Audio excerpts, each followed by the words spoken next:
Are we ready, sir? Boys and girls, girls and boys. The summarized balance sheet of Revise Limited as at 31st March 2012 was as follows. Authorized capital, unsecured loan, 12% debenture, accrued interest. Both this amount will tantamount to what? एक word मैंने आपको सिखाया था, debenture holder. Whenever I use the word debenture holder, it means accrued interest plus debentures. अब इसमें सुनना, कभी भी 12% ऐसा लिखा हुआ रहा तो there is no question of hidden adjustment. Why there is no question of hidden adjustment? Because this is a balance sheet. Hidden adjustment was done when you had a trial balance. Balance sheet is always following the concept of accrual. तो उसमें balance sheet में जो figure आ गए वो final है. तुम्हें याद है, तुम ट्रायल बैलेंस से हिडन एडजस्टमेंट कर बैलेंस शीट बनाते थे. तो बैलेंस शीट अगर बन गई तो वो सारे फिगर्स फाइनल है. You don't have to add further interest in that unless and until it is said that it is outstanding. Outstanding ऐसा बोला तो ही ऐड करना है. हिडन एडजस्टमेंट का कॉन्सेप्ट नहीं होता बैलेंस शीट में. Shall I go ahead? Current liability, trade payable, provision for taxation, fixed asset में machinery, inventory, trade receivable, bank and P&L account. Okay. It was decided to reconstruct the company, for which necessary resolution was passed and sanctions were obtained from appropriate authorities. Accordingly, it was decided that each share is subdivided into 10 fully paid up equity shares of 10 each. I think ये adjustment आपको अभी आती है. Say yes. So इसकी entry क्या आएगी? Equity share capital account debit to equity share capital account. Only the numbers will change and face value will change. Next. After subdivision, each shareholder shall surrender to the company 50% of his holding for the purpose of reissue to the debenture holder and trade payable if as necessary. मतलब हम क्या करेंगे? Share surrender करा लेंगे और वो share surrender से हम किसकी लाइबिलिटी खत्म करेंगे? डिबेंचर होल्डर और ट्रेड पेएबल. ऐसा क्लियरली बोला गया. Next. Out of share surrendered 10,000 shares of 10 each shall be converted into 12% preference shares of 10 each fully paid up, and the claims of debenture holder shall be reduced by 75%. In consideration of reduction, the debenture holder shall receive preference shares of 1 lakh which are converted out of shares surrendered. I want you all to highlight both these adjustments. This I'll explain you once I start solving the problem.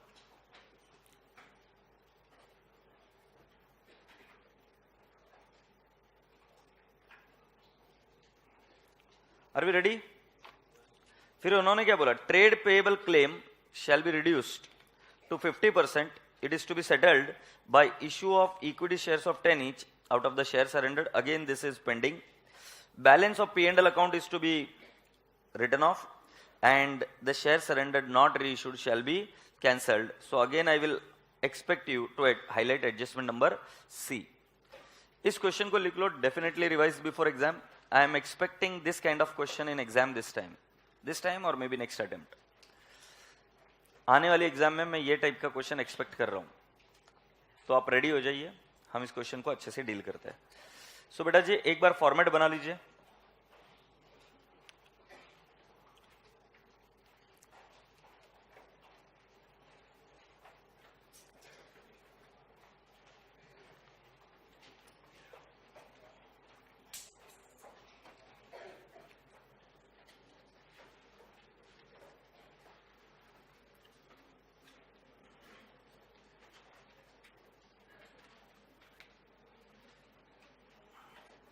अच्छा, ये वाला जो journal entries है, ये journal entry आपको समझेगी कब?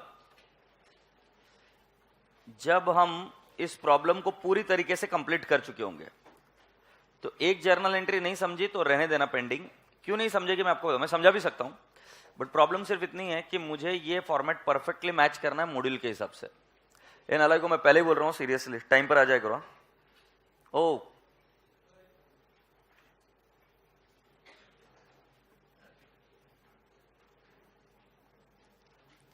Particulars rupees. हाँ, shall we start? तो पहली एंट्री हम लिखेंगे किसकी? सब डिवीजन की. Is that okay? तो सब डिवीजन की एंट्री करो. सब डिवीजन मतलब पहले शेयर्स को कन्वर्ट कर देंगे. बेटा जरा देख के बताओ तो, अपने बुक्स में इक्विटी शेयर कैपिटल कितने के थे? Equity share capital account debit ₹100 each. Can I have the amount please? कितने रुपए के थे हमारे पास? Do you all believe that it is 10 lakh? ये 100 रुपीज ईच था, तो हम क्या करेंगे? 2 equity share capital, equity share capital कितने रुपए का? ₹10 ईच, कितना आ जाएगा? 10 लाख। अब बेटा मुझे एक बात बताओ, ये अमाउंट कितने लेंगे? ये नंबर कितने लेंगे? नरेशन क्या लिखेंगे? Being how many shares? Being 10,000 equity shares of ₹100 each,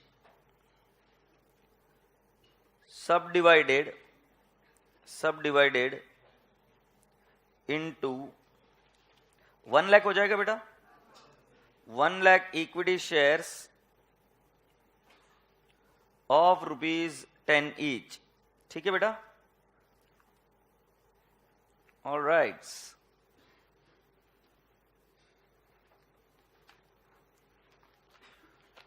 Then what is expected next?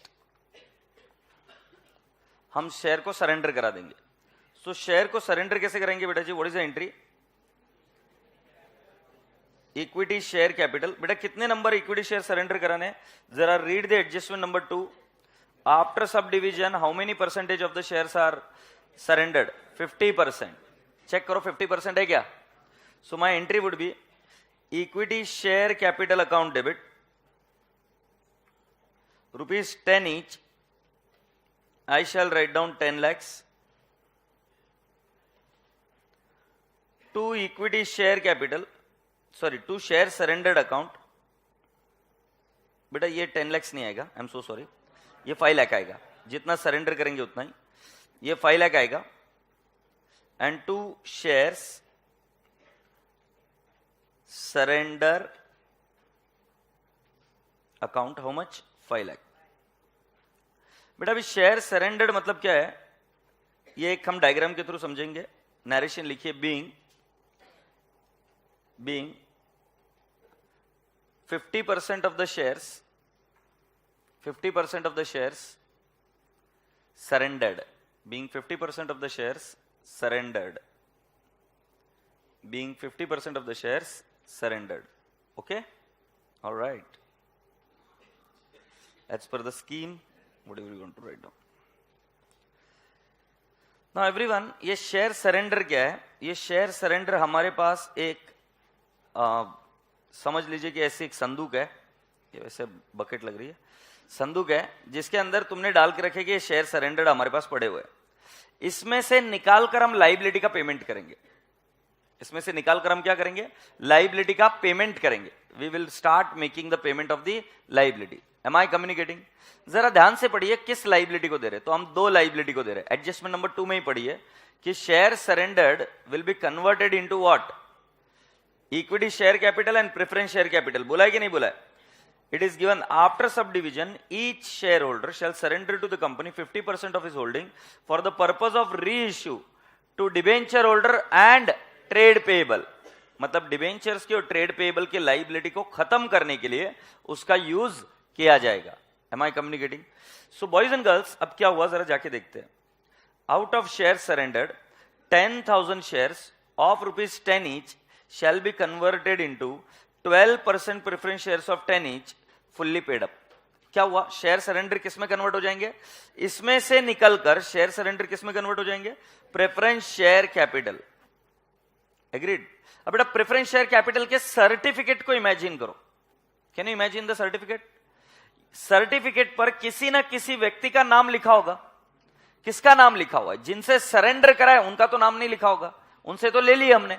तो इससे निकालकर हमने किसी का नाम लिखा है, वो एडजस्टमेंट डी में लिखा है। किसका नाम लिखा है? देखो, the claims of the debenture holder shall be reduced by 75%। मतलब हम डिबेंचर होल्डर को क्या कर देंगे? उनका क्लेम कम कर देंगे। कितने से? 75%। बट वो ये कम करने को क्यों तैयार हो गए? In consideration of the reduction the debenture holder shall receive preference shares of 1 lakh which are converted out of the share surrendered. So please tell me कि ये डिबेंचर होल्डर को क्या मिला? आवाज ही नहीं आ रही है।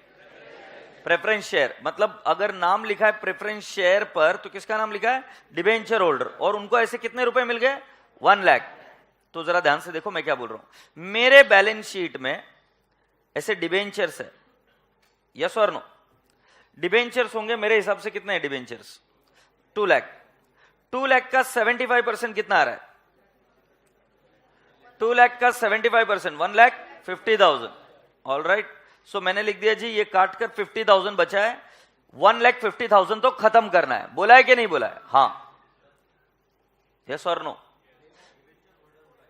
हाँ, एक्रूड इंटरेस्ट भी आएगा। I am so sorry, thank you so much.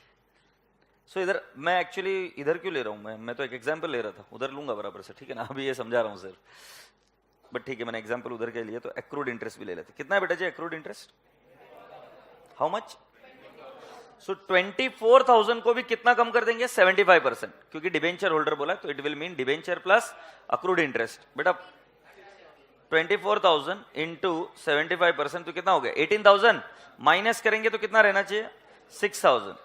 बेटा जी ये 24,000 और 2 लाख खत्म कर दिया हमने, कितने से? 75%। बट वो अपने आप का क्लेम 75% कम करने के लिए उन्होंने क्या मांगा? Preference share capital. तो बेटा जी मैंने प्रेफरेंस शेयर कैपिटल भी इश्यू कर दिया, कितने का? 1 लाख। एग्रीड? तो बेटा जी ये प्रेफरेंस शेयर कैपिटल किसको मिला है? Debenture holder. अगर तुमने एंट्री ऐसे की debenture account debit, agreed, to preference share capital to capital reduction account, ये एंट्री गलत है। क्यों गलत है? क्योंकि हम प्रेफरेंस शेयर कैपिटल कहां से री इश्यू कर रहे हैं? Share surrender. तो 2 लेग्स ऑफ द ट्रांजेक्शन है यहां पर। First leg of the transaction is share surrender to what? Preference share capital. अभी अपने दिल से पूछो किसको दिया मैंने ये? Debenture holder. तो क्या उनकी लायबिलिटी मैंने समाप्त की क्या नहीं की? यस। आई रिपीट अगेन, मैंने ये शेयर्स किसको दिए? Debenture holder. कहीं पर भी नामो निशान नहीं दिख रहा है कि किसको दिए, बट आपको ये समझना पड़ेगा कि प्रेफरेंस शेयर कैपिटल के जो सर्टिफिकेट हमने दिए उन पर नाम किसका आया? Debenture holder. मतलब ये मिले उनको ही है। और ये वाली एंट्री क्या होगी फिर? आपके debentures account debit, accrued interest account debit to capital reduction account. और ये अमाउंट कितनी आ जाएगी बेटा जी? ये आएगी 1,50,000, ये आएगा 18,000, तो इस तरीके से ये जाएगा 1,68,000। अब बच्चा क्या सोचता है कि सर 1,68,000 में से 1 लाख तो मिला था, तो कैपिटल रिडक्शन में कितना जाना चाहिए? 68,000। ऐसा नहीं होगा, इसमें पूरा 168 कहां जाएगा? Capital reduction. क्योंकि हमने क्या किया है, उनको जो देना था वो इधर दे दिया, तो वो एंट्री अलग से हो गई। अब वो एंट्री अलग से होने के बाद में अपने दिल से पूछो, क्या वो डिबेंचर को प्रेफरेंस शेयर मिलने के बाद में क्या वो मेरे बुक्स में रहने चाहिए क्या? नहीं। Have you all understood? तो शेयर सरेंडर में ये चीज ध्यान में रखना, when you surrender the shares you will do something out of that. So what are you going to do? You are going to reissue. तो तुमने री इश्यू किया तो किसी ना किसी व्यक्ति को तो किया, जिस व्यक्ति को किया उसकी लायबिलिटी जितने परसेंट से बोलिए डायरेक्टली पूरी रिड्यूस कर दो, उसका बैलेंसिंग फिगर कैपिटल रिडक्शन में नहीं जाता। अभी तक आइडियली हम कैसे करते आए थे एंट्री? ये एंट्री ऐसे करते आए थे, ये देखो, हम कहते थे debentures account debit, accrued interest account debit to क्या करते थे हम? डैश परसेंटेज डिबेंचर, मतलब 25% तो बचा है ना, सो डैश परसेंटेज डिबेंचर्स ऐसा बैलेंस, एंड टू व्हाट करते थे? Capital reduction. बट उस केस में शेयर सरेंडर वाला कॉन्सेप्ट नहीं था। उस केस में क्या था कि हमारे डिबेंचर्स ही कन्वर्ट होते थे नए डिबेंचर्स में, और बचा हुआ हम फिगर कहां डाल देते थे? Capital reduction. ये वाली एंट्री इधर काम नहीं देगी। एग्रीड? तो इधर एंट्री कैसे आएगी बताओ? 2 लेग्स ऑफ एंट्री होगी। पहले मुझे बताओ डिबेंचर्स को क्या मिल रहा है? तो क्या उतनी से एंट्री आप ड्राफ्ट कर सकते हो क्या? बताओ मुझे क्या एंट्री होगी? Share surrendered to preference share capital. तो जो डिबेंचर होल्डर को मिलना है वो मिल गया या नहीं मिला? मिल गया। फिर नेक्स्ट, अब मुझे बताओ क्या डिबेंचर होल्डर मेरे बुक्स में रहने चाहिए कि नहीं रहने चाहिए? नहीं रहने चाहिए, क्योंकि जब उनकी लायबिलिटी सेटल हो गई तो why the debenture should be there in my books? तो कितने परसेंटेज नहीं होने चाहिए? पूरे 100% है? 75%? 75%। तो मेरी एंट्री क्या होगी? Dash percentage debentures, accrued interest account debit to what? Capital reduction account, completely 75%। Agreed? So shall we make the entry? बेटा जैसे मैंने कहा कि मैं ये एंट्री सिखाया जरूर मैंने आपको अभी, but I will give it in the format which the institute has given. तो इंस्टीट्यूट ने पहले क्या किया? दोनों डिबेंचर्स और क्या नाम क्रेडिटर्स को रिड्यूस किया है, और शेयर सरेंडर में से एक साथ शेयर्स इश्यू किए किसको? क्रेडिटर्स को और किसको, डिबेंचर होल्डर्स को। मैं अभी जब एंट्रीज कर लूंगा तो मैंने बताया था आपको कि प्रॉब्लम पूरी हो जाने के बाद में आपको समझ में आएगा, तो थोड़ा सा पेशेंस बनाए रखना अगले 3 एंट्रीज के लिए, ठीक है। So my dear friend, please come down to the third entry. Third entry क्या होगी, 12% डिबेंचर्स अकाउंट डेबिट। बोलो बेटा कितना आएगा, 12% debentures account debit. My dear friend, कितना परसेंटेज रिड्यूस हो रहा है, 100% या 75%? तो जितना रिड्यूस हो रहा है उतना रिड्यूस करेंगे। कितना बोलेंगे, 1,50,000। फिर आगे बताओ, 1,50,000। अरे क्या हो गया है, 1,50,000। फिर अक्रूड इंटरेस्ट अकाउंट डेबिट, बोलो कितना है, 18,000। तो क्या लिखेंगे बेटा जी, कैपिटल रिडक्शन अकाउंट, और you can also say reconstruction account. कितना आ जाएगा, 1,68,000। Right down the narration. Being 75% of the claim, being 75% of the claim of debenture holder, being 75% of the claim of debenture holder, being 75% of the claim of debenture holders, including accrued interest, including accrued interest, including accrued interest, reduced in consideration of, reduced in consideration of, in consideration of allotment of, in consideration of allotment of preference shares, reduced in consideration of allotment of preference shares. Appreciate this? Yeah. So boys and girls, with this we have done with the third entry. मैंने बताया कि 3 entries हो जाने तो फिर आपको समझ में आएगा। सो बेटा जी अब नेक्स्ट आ जाइए आप, उसके बाद में क्रेडिटर्स के बारे में क्या बोला है, क्रेडिटर्स के बारे में क्या बोला है, trade payable claim shall be reduce to 50%। बेटा 1000 बार अंडरलाइन कर दो या फिर वहां पर लिख दो, वहां पर ये वर्ड नहीं है, इन कंसिडरेशन ऑफ विच। मैंने आपको कल शेयर सरेंडर में बताया था कि 2 घातक चीजें, read the problem very carefully, वो अभी मैं समझा रहा हूं। देखो, trade payable claim shall be reduce to 50% बोला है, यहां तक तो समझ में आया। It is to be settled by issue of equity shares of 10 each out of share surrender. मैं 2 शब्दों का मीनिंग समझाता हूं पहले, और ये हमको 2-3 बार देखना पड़ेगा तब जाके समझ में आएगा। पहले वाले में क्या हुआ था कि मान लो एक डिबेंचर होल्डर है, डिबेंचर होल्डर के पास 1 लाख के डिबेंचर्स थे। I said him, look buddy, you have to reduce your claim to 75,000, sorry 25,000। He said okay, what will I get? If I reduce this, in consideration of reducing this, what will I get? You getting my point? I said him, look buddy, you have to reduce your claim by 75%. He said, okay, what will I get? So he is not getting for 25,000, he is getting for the reduction of 75,000 in consideration of reduction. पढ़ो वहां पर wording है क्या? In consideration of the reduction. मतलब reduce किया, इसके एवज में क्या मिलेगा? ये वर्डिंग का मीनिंग है, बट ट्रेड पेएबल का अलग है। हमने बोला trade payable, look buddy, you are 1 lakh, we are reducing it to how much, 50,000, and in consideration word नहीं, 50,000 विल बी सेटल्ड। रिड्यूस तो ऐसे ही कर दिया, उसके एवज में कुछ नहीं मिल रहा है, बट 50,000 के एवज में तुम्हें शेयर सरेंडर मिलेंगे। इधर इस 75,000 के एवज में क्या मिल रहे थे? Share surrender. इधर ऐसा नहीं है, इधर 1 लाख टू 50,000 आया, इन कंसिडरेशन वर्ड नहीं है, एंड इज सेटल्ड बोला है। देखो एंड इज सेटल्ड बोला है कि नहीं बोला है?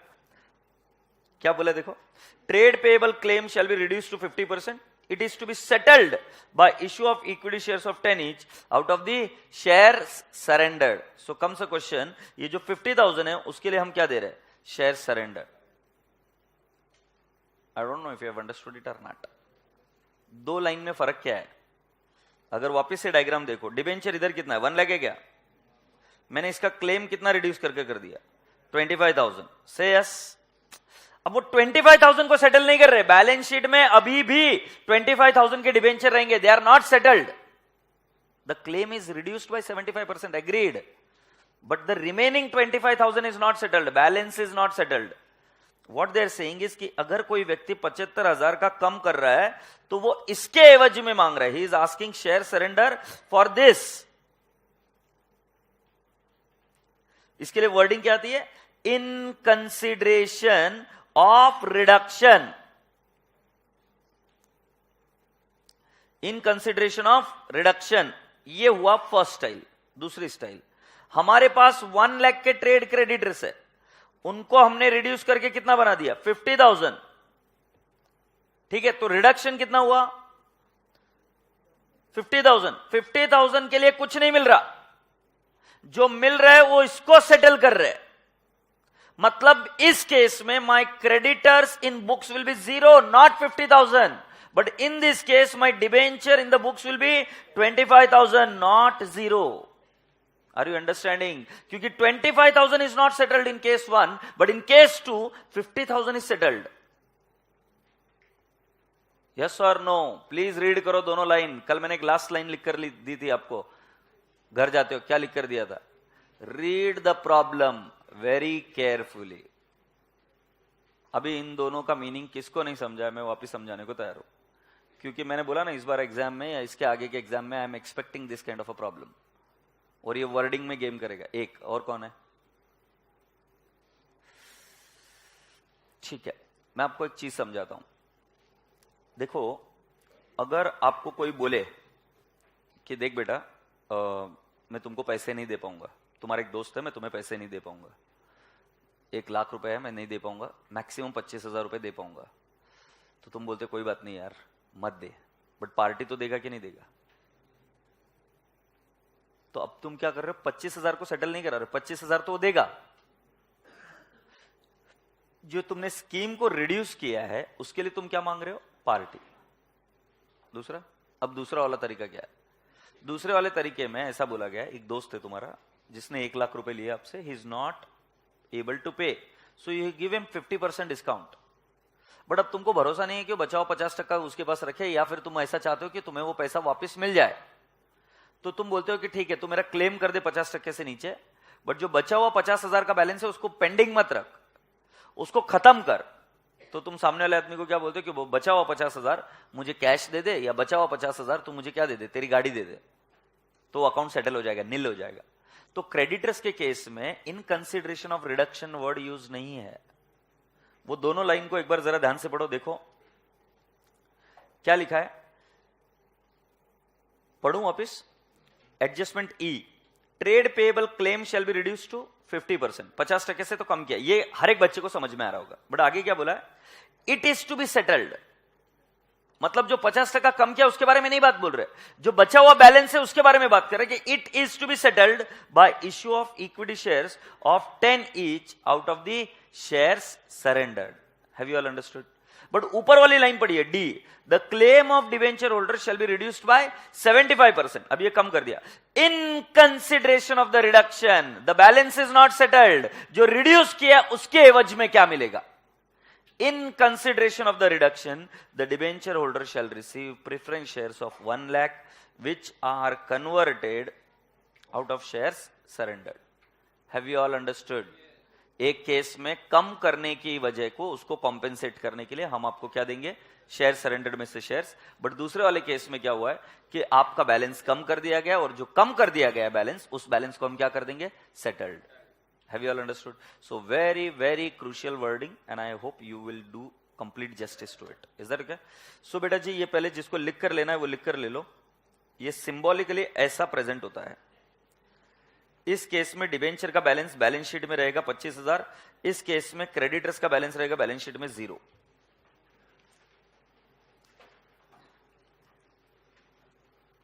ये सिर्फ एग्जाम्पल है. I haven't taken the figures from the problem.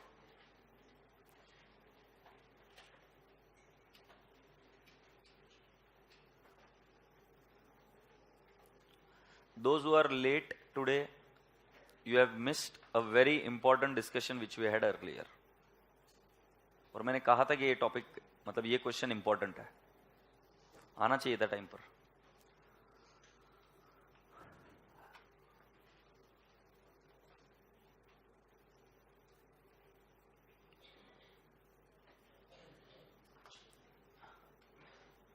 ए भाई सुनो ना, अभी तक सारा खत्म नहीं हुआ इसका गेम, अभी तक करने क्या है। मैं आपको पूछूं, ट्रेड पेबल्स कितने हैं आपके बैलेंस शीट में? 72,000। मुझे बताओ क्लोजिंग बैलेंस शीट में कितने जाएंगे?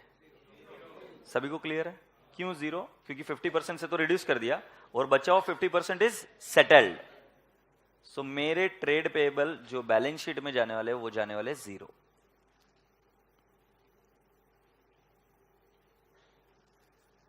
यहां तक हो जाए तो बता देना। हो गया?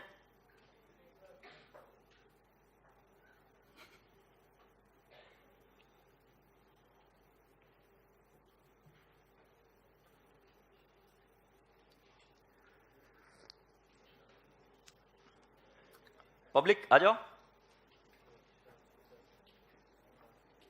Alright, so can I have the fourth entry? जरा ध्यान से देखो क्या लिखूंगा, ये बोलो ना क्या लिखूंगा। No, I will first transfer trade payable. So trade payable, मैंने कहा था आपको ये एंट्री समझ में आएगी, 3 entry. Once I have done all the 3 entries, trade payable account debit 72,000 to capital reduction account debit, sorry credit 72,000 in the bracket write down no printing mistake। मुझे पता है 72,000 का आधा 36,000 होता है और 36,000 तुम बोलोगे कैपिटल रिडक्शन में जाएगा, ऐसा नहीं है। पूरा 72,000 कैपिटल रिडक्शन में जाएगा। थोड़ा सा पेशेंस, अभी थर्ड एंट्री करते ही आपको समझ में आना चाहिए और वो मैं समझाऊंगा दोबारा और एक बार, फिर देख समझ में आता है कि नहीं आता है। तो ये there is no printing mistake, 72,000 ही होना चाहिए। Write down the narration. Being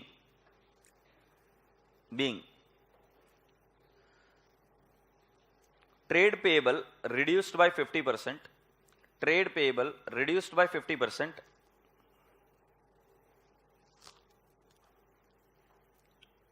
and the balance of trade payable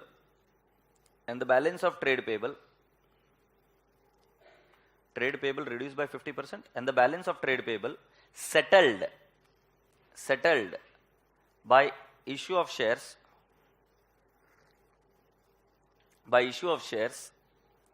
from shares surrendered, by issue of shares from shares surrendered।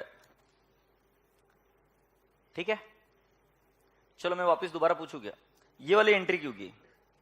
देखो थर्ड एंट्री समझ में आने के लिए ये वाली एंट्री क्यों की? फोर्थ नहीं समझ में आई होगी तो भाड़ में जाने दो। थर्ड वाली क्यों की? थर्ड वाली तुमने इसलिए की ना कि डिबेंचर होल्डर्स का क्लेम कितने से कम कर दिया गया है? 75%, और उनको उसकी कंसिडरेशन में क्या मिलेगा? आवाज नहीं आ रही है। Preference shares. और क्रेडिटर्स को कम करने के लिए कम कर दिया, उसके एवज में कुछ नहीं मिलेगा, बट जो बचा हुआ बैलेंस है वो किससे सेटल होगा? शेयर सरेंडर्ड से। जरा जाके देखो क्रेडिटर्स को क्या मिलने वाला है और क्या नाम डिबेंचर होल्डर को क्या मिलने वाला है। डिबेंचर होल्डर को मुझे लगता है प्रेफरेंस शेयर मिलेंगे और ट्रेड पेएबल को मिलने वाले इक्विटी शेयर। यस और नो? Go and check. बेटा ये इश्यू की एंट्री हमने की है क्या? इश्यू की एंट्री नहीं की। तो बेटा जी जरा ध्यान से देखो, अगर ये समझ में आ रहा है तो। एवरीवन, ट्रेड पेएबल को मैंने रिड्यूस किया और बचा हुआ सेटल कर दिया, तो ट्रेड पेएबल बुक्स में नहीं चाहिए, तो मैंने ट्रेड पेएबल को पूरा रिवर्स किया। और फिर मैंने आपको क्या सिखाया? जिसका कोई नहीं उसका कौन है? Capital reduction. तो मैंने कैपिटल रिडक्शन में डाला। अब उनको जो जो मिला वो मैं लिख रहा हूं, पूरी क्लास का ध्यान इधर। No one is going to write down. Share surrendered account debit. Can you please check entry number 2? What is the share surrendered balance? So I have reversed whole 5 lakh. Why 5 lakh? I'll explain you. इसको convert किया मैंने to preference share capital. Can I have the figure, friends? 1 lakh. Now I will give you a connection between this and this entry. This preference share capital was issued to these debenture holders. Yes or no? 2 I shall say equity shares. Can you please tell me, dear friends, equity share कितने issue किए ऐसा बोला है, या हमें सिर्फ ये पता करना है कि कितना इशू किया, हमें खुद से पता करना है? कुछ बोला है क्या कितने इशू किए? नहीं। सो मैं अभी आपको बताता हूं, ट्रेड पेएबल को कितने से कम कर दिया था? 50%, मतलब 72,000 into 50% is how much? 36,000. What was the balance remaining? 36,000. Even that was issued, or मतलब settled with the issue of what? Equity share capital. So can I not say 36,000? Now why 36,000? Let's understand. 50% was reduced. Balance 50% was settled by what? Giving equity share capital. अब मुझे बताओ इस equity share capital पर किस व्यक्ति का नाम लिखा हुआ है? Trade payable. Now go and read adjustment number G. Go and read adjustment number G. The shares surrendered and not reissued shall be cancelled. मतलब अभी जो जो हमारे पास शेयर सरेंडर था वो यूज किसके लिए हुआ? Debenture holder. और किसके लिए यूज हुआ? Equity share holder. बचा हुआ क्या करेंगे? We will transfer it to capital reduction account. So this is nothing but my dear friend cancellation. ये समझ में आना, ये कैंसलेशन के लिए था. ये किसके लिए था? ट्रेड पेएबल के लिए था. और वो ऊपर वाला किसके लिए था? Debenture holder. बेटा अब मेरी बात समझ में आ रही है क्या? तो मुझे बताओ कैपिटल रिडक्शन में कितना जाएगा? 3,64,000. अब बेटा जी ये मैं कनेक्ट कर देता हूं. ये वाला जो पॉइंट था वो कनेक्ट होता है इसके साथ. सो ट्रेड पेएबल को जो मिलना है 50% के लिए वो मिल गया क्या इधर? यस और no? So I have given something to the trade payable also. I have given 1 lakh to whom? Debenture holder also. So बेटा जी अब मुझे बता दो कि जो उनको देना था वो दे दिया मैंने, बचा हुआ कहां डाला? Capital reduction. नेक्स्ट चीज, ट्रेड पेएबल का बैलेंस 0 होगा, ये मैंने आपको समझाया था, क्योंकि 50% कम किया और बचे हुए 50% के लिए हमें क्या देना है? Equity share. तो इक्विटी शेयर देने के लिए ट्रेड पेएबल के एंट्री से नहीं दे सकते. वो देने का तरीका कहां से है? From share surrendered to what? Equity share capital. Say yes और no? Now raise your hand if you have got a query. So can I assume this is clear? चलो बताओ इसमें सीक्वेंस क्या फॉलो करोगे घर पर रीड करते हो? पहली एंट्री किसकी? किसको रिड्यूस करोगे? Debenture holder. एग्रीड? तो रिड्यूस करोगे कितना? पूरा 75%. इश्यू की एंट्री यहां पर नहीं होगी. फिर किसको रिड्यूस किया? Trade payable. ट्रेड पेएबल को भी रिड्यूस कर दोगे. एग्रीड? इश्यू की एंट्री यहां पर नहीं होगी. फिर थर्ड एंट्री किसकी करोगे? आवाज नहीं आ रही है? शेयर सरेंडर की. एग्रीड? तो शेयर सरेंडर से इशू करेंगे preference share capital, equity share capital, और बचे हुए क्या कर देंगे? कैंसल. जो प्रेफरेंस शेयर कैपिटल है वो किसको गए? Debenture holder. जो इक्विटी शेयर कैपिटल है वो किसको गए? Trade payable. और जो कैंसिल हो गए वो कहां चले जाएंगे? Capital reduction account. So you can write it down. Narration हम साथ में लिखेंगे.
being claims of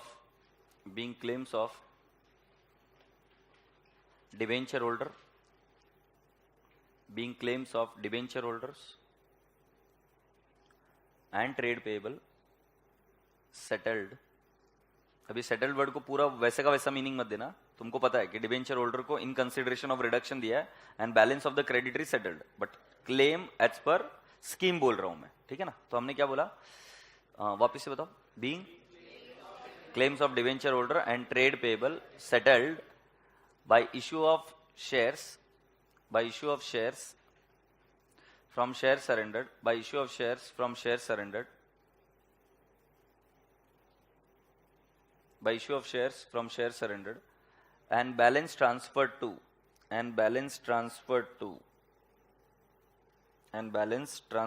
what? Capital reduction account. and the balance transferred to capital reduction account. Appreciate this. After the fifth entry, sixth one. ठीक है, अब easy है बेटा problem, अब कोई दम नहीं रहा प्रॉब्लम में. Please go and check, everyone please go and check. Are you there? Please read adjustment number F. क्या लिखा? Balance of P and L account should be written off. Capital reduction का balance निकालो अभी. Take on a calculator. 1,68,000 plus 72,000 plus 3,64,000, 6,04,000. अभी 6,04,000 को P and L account के against write off करेंगे. P and L account का बैलेंस कितना है? 6 लाख. तो 4,000 कहां जाएगा? Capital reserve. So let's make the entry बेटा. Capital reduction account debit. Capital reduction account debit 6,04,000 to profit and loss account 6 lakh. And where will the balance go? To capital reserve.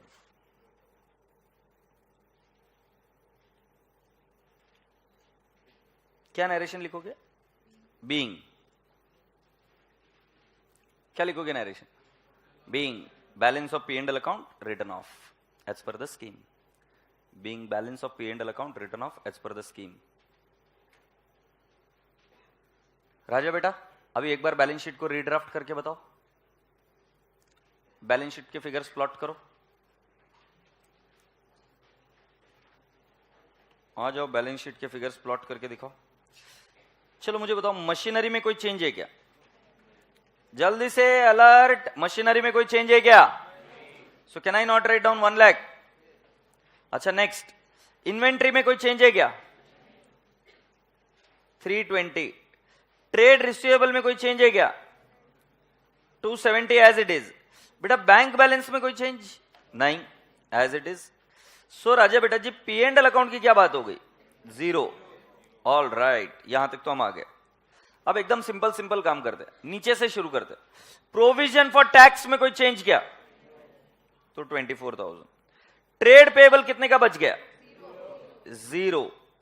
बेटा जी debenture कितने के बच गए थे? अगर आपको याद होगा तो मैंने बोला 25% बचने चाहिए. सो बेटा 2 लाख का 25% 50,000 और अक्रूड इंटरेस्ट का 25% 6,000. This will remain as it is. चलो मुझे बताओ, प्रेफरेंस शेयर कैपिटल को कितना मिला? डिबेंचर्स को कितना मिला? प्रेफरेंस शेयर कैपिटल परसेंटेज दिए क्या प्रेफरेंस शेयर कैपिटल के? 12%. 12% प्रेफरेंस शेयर कैपिटल कितना है बेटा जी? 1 लाख. अच्छा मुझे एक बात बताओ, पहले इक्विटी शेयर को क्या किया था तुमने? सरेंडर नहीं, पहले सब डिवाइड. कितने का कर दिया था? 10 रुपीज. फिर उसका सरेंडर कराया कितना? 5 लाख. तो बचा कितना था? 5 लाख. और तुमको याद है क्या, और भी ट्रेड पेबल को इश्यू किए थे. ट्रेड पेबल को कितने के इश्यू किए थे? 36,000. इसके अलावा इक्विटी शेयर कैपिटल को क्रेडिट कहीं पर भी नहीं आया, जाके चेक कर लो एंट्रीज में.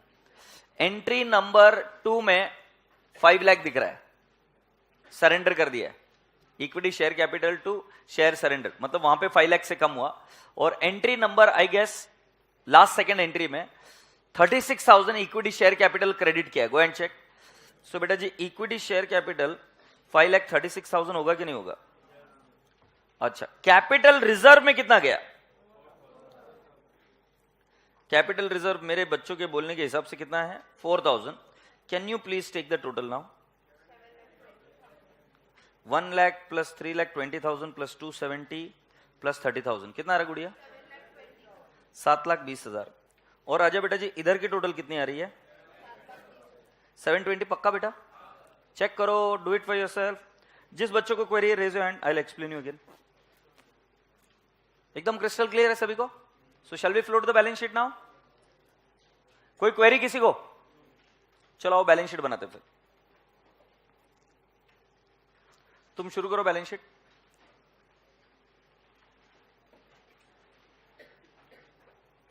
नोट्स बाद में बनाएंगे, पहले बैलेंस शीट बना लेते हैं। Balance sheet as on, sorry balance sheet पहले इन द ब्रैकेट क्या लिखते हैं, and reduced.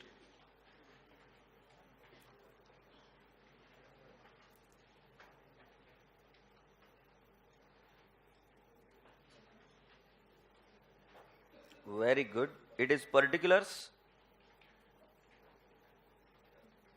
Note number 8. And this is amount rupees. So I will write down here first one.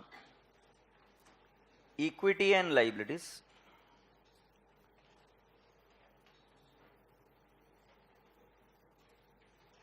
इसको अंडरलाइन कर कर shareholders fund,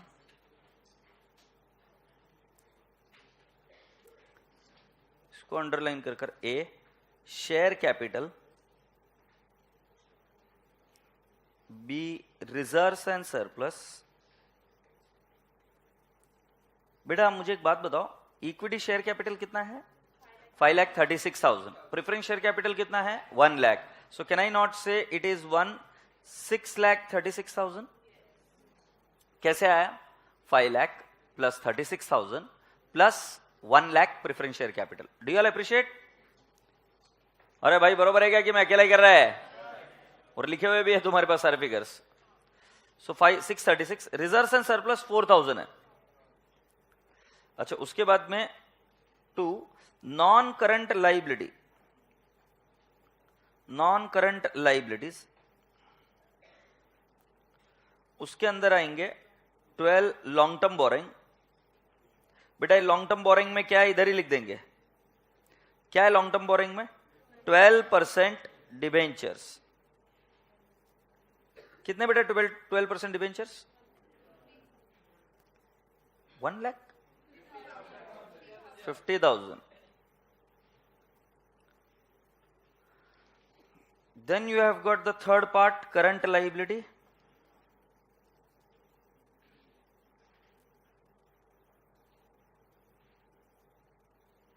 current liabilities में trade payable तो 0 हो गए, अक्रूड इंटरेस्ट अभी भी बाकी है।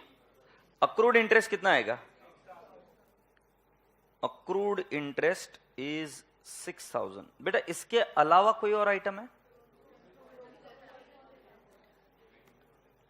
तो इधर हम लिखेंगे शॉर्ट टर्म प्रोविजन,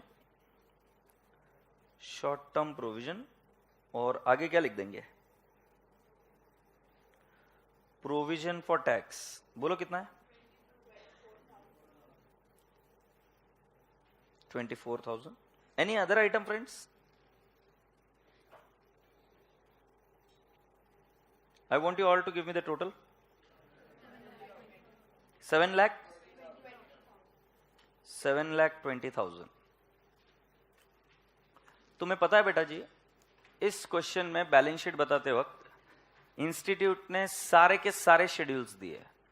मतलब शेयर कैपिटल का दिया है, रिजर्व्स एंड सरप्लस का दिया है, लॉन्ग टर्म बोरोइंग का दिया है, ट्रेड पेएबल का दिया है, अक्रूड इंटरेस्ट का दिया है, शॉर्ट टर्म प्रोविजन का दिया है। मतलब वही डिटेल शेड्यूल में लिखी है। अब ये इंस्टीट्यूट की भी बहुत खतरनाक चीज है, कुछ केसेस में शेड्यूल बनाते हैं, कुछ केसेस में नहीं। तो मैं आप पर छोड़ता हूं कि यहां पर आपको शेड्यूल्स बनाने हैं कि नहीं बनाने हैं। सिखाना कोई बड़ी बात नहीं उसमें, उसमें क्या सिखाना है अभी तुमको पता है। रिजर्व्स एंड सरप्लस में क्या लिखने वाले हो, जाके capital reserve and you are going to quote the figure. I am just mentioning you that institute has given schedules of all the items, जितने भी लाइन आइटम्स है उनके सभी के शेड्यूल्स दिए गए हैं। ठीक है, तो देखें शेड्यूल जब बनाना होगा तो बनाएंगे। Now next my dear friend, second assets, उसके अंदर first one non current asset. अब नॉन करंट असेट्स में a property plant and equipment, क्या बता सकते हो क्या कितना है? आवाज नहीं आ रही है। Do you mean 1 lakh? Yes. ठीक है, पीपीई के बाद में बेटा नेक्स्ट आइटम क्या है आपके बैलेंस शीट में? Current assets, right? So I will write down second current asset.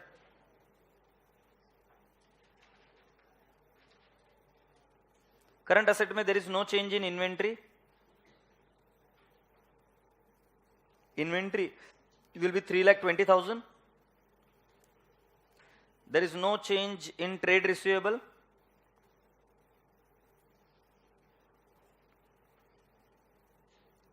Trade receivables is 2,70,000. Bank balance में भी कुछ प्रॉब्लम नहीं है. Cash and cash equivalent 30,000. My dear friends, there will not be anything called as P&L account. So what should be the total? Does it turn out to 7,20,000? Yes. अब notes किसके किसके बनाने के? शेयर कैपिटल का तो बनाना ही बनाना है.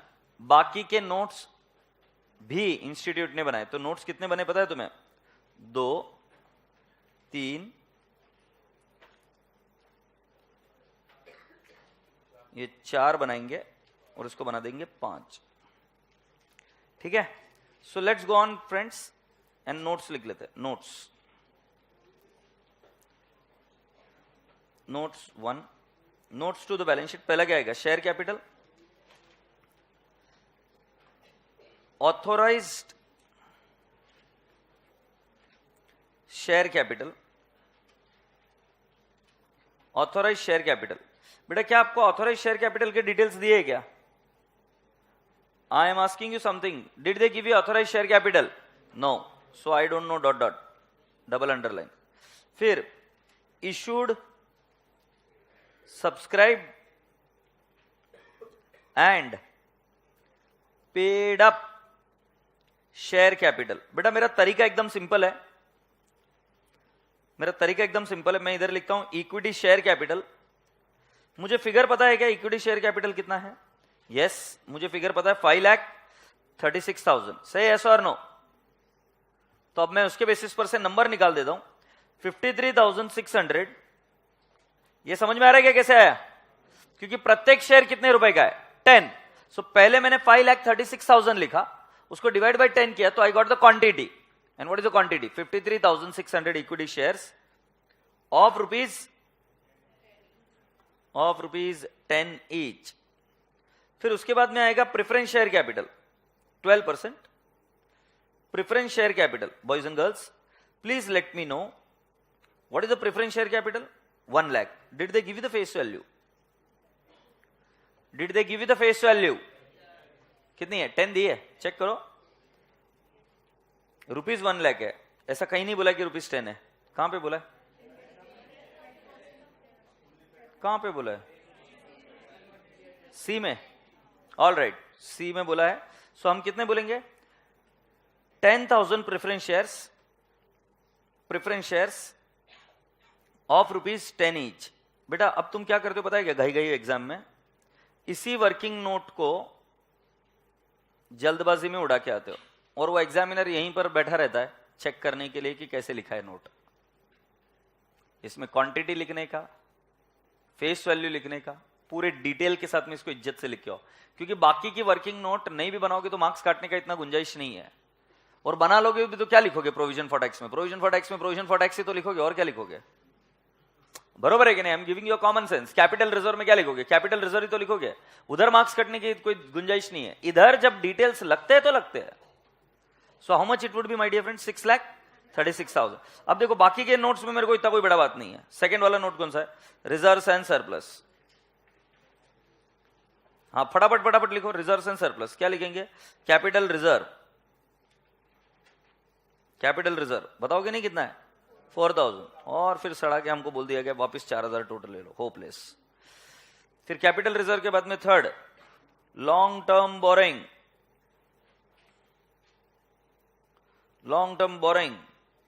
ससुरे बताओगे नहीं लॉन्ग टर्म बोरिंग में क्या है?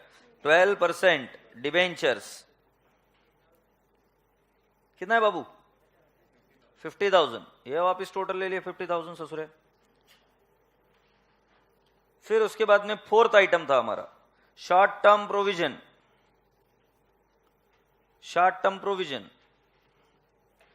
और उसको अंडरलाइन करके हम लिखेंगे प्रोविजन फॉर टैक्स. बताओगे नहीं? 24,000. और ये टोटल लिए ससुरे 24,000. फिर राजा बेटा जी आपका फिफ्थ आएगा प्रॉपर्टी प्लांट एंड इक्विपमेंट.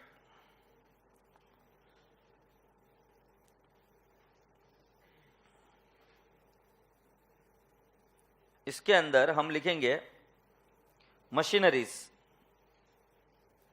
क्यों मशीनरीज की तो बात कर रहे हैं ना, 1 लाख, और ये टोटल कितना आ गया 1 लाख। तो बेटा जी अगर गौर से देखा होगा तो लास्ट की वर्किंग नोट बनाने में हमें ज्यादा टाइम नहीं लगा। जो टाइम लगना चाहिए वो लगना चाहिए शेयर कैपिटल में। जो डिटेल्ड वर्किंग नोट है वो डिटेल्ड में बनाओ। हैप्पी? यस। अच्छा, टाइम नहीं मिला एग्जाम में, क्वेश्चन कंप्लीट करना है तो बैलेंस शीट को प्लॉट कर बैलेंस शीट तो पता होगी कैसे टैली होने वाली है। बैलेंस शीट पहले लिख देना, हो सके तो वहीं पर डिस्क्लोजर दे देना सारे फिगर्स के, और फिर नोट ना बनाओ तो ठीक है, बट वो कब करना, only in one scenario when you don't have time. ठीक है, so come down to the remark column. कल वैसे मैंने लिखा कर दिया था, ठीक है। Come down to the remark column of this problem.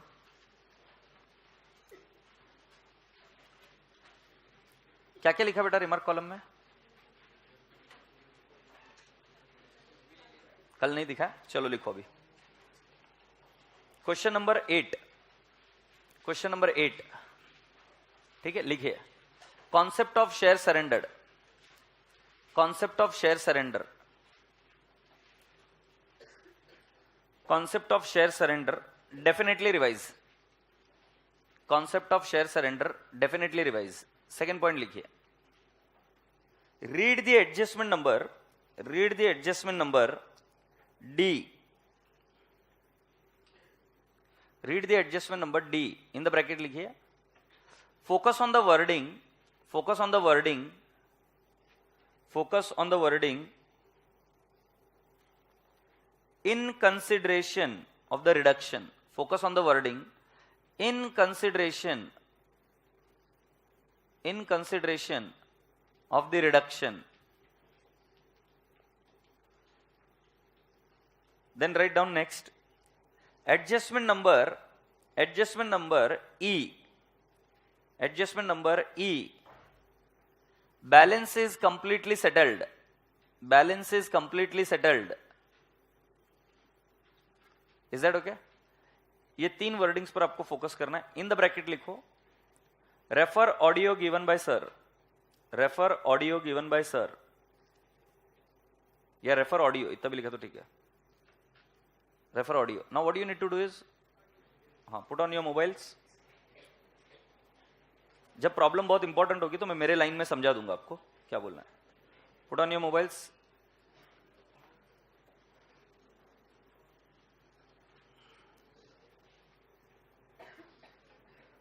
Are you ready?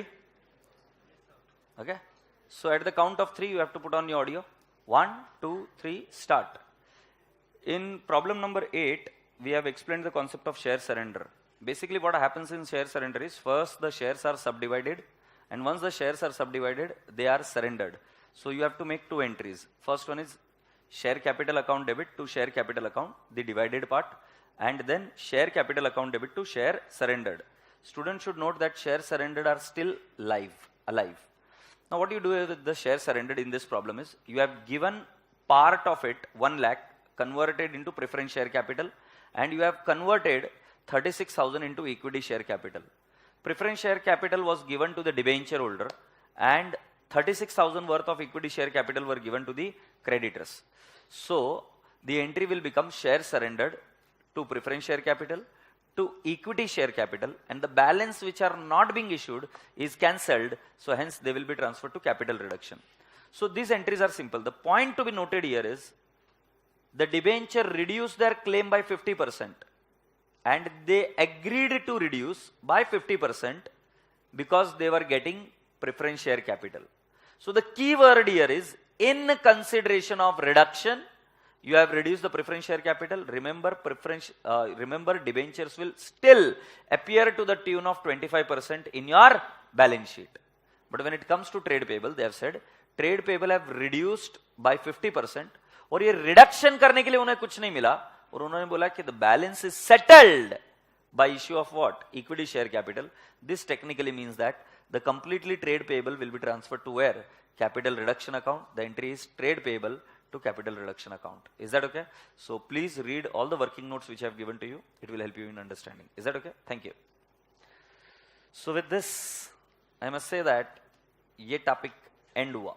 अब आपको क्या करना है, मेरी बात सुनो. तुम्हारे कितने टॉपिक हो गए? 2. एक हुआ डिसोल्यूशन ऑफ पार्टनरशिप फॉर्म और एक दूसरा कौन सा हुआ? Internal reconstruction. दोनों पर ही एग्जाम बेस्ड प्रॉब्लम्स थे, हमने देखे। अब मैं आपको बोल रहा हूं ये दोनों टॉपिक को रिवाइज कर रेडी कर लो। तुम्हारे को टाइम लिमिट देता हूं 2 से 4 घंटे के बीच में, ठीक है? इनको रिवाइज कर रख लो और फिर मैं आपको दूंगा एक पेपर जिसको आपको रफ में सॉल्व करना है, क्योंकि मुझे पता है तुम्हारे पास इतना टाइम नहीं है। तो आप एक बार रिवाइज कर लो। रिवीजन करने के लिए मैं आपको दूंगा 2 दिन, आज का और कल का। क्यों ऐसे 2 दिन दे रहे हो? अकाउंट्स के लिए आई होप कि आप हर रोज आधे से 1 घंटे तक पढ़ते रहेंगे घर पे जाने के बाद में। मुझे नहीं पता कितना पढ़ते हो, तो अगर तुम ये आधा 1 घंटा अगर आज दे पाओ, आज और कल में, क्योंकि आज और कल में कोई होमवर्क नहीं होगा, तो उस केस में आपका दोनों टॉपिक रिवाइज कर हो जाएगा। रिवाइज करने के बाद में एक टेस्ट सीरीज दूंगा आपको, राइट, जिसमें 2 या 3 क्वेश्चन होंगे। ये आपको हेल्प करेगा कि आपको याद आ रहा है कि नहीं आ रहा है। तो अगर हो सके तो इसका समरी बना लेना, इंटरनल रिकंस्ट्रक्शन का प्रॉब्लम बाय प्रॉब्लम, एंड आपके 2 टॉपिक्स खत्म हो जाएंगे। अभी तक हमने कितने मार्क्स कवर कर लिए? कम से कम 20 मार्क के आसपास हमने कवर कर लिए। इंटरनल रिकंस्ट्रक्शन और डिसोल्यूशन टेक्निकली 20 मार्क्स के आसपास हमने कवर कर लिए। 10-10 मार्क के अगर दोनों के क्वेश्चन पकड़ू तो मैं। So with this let's wind it up. Internal reconstruction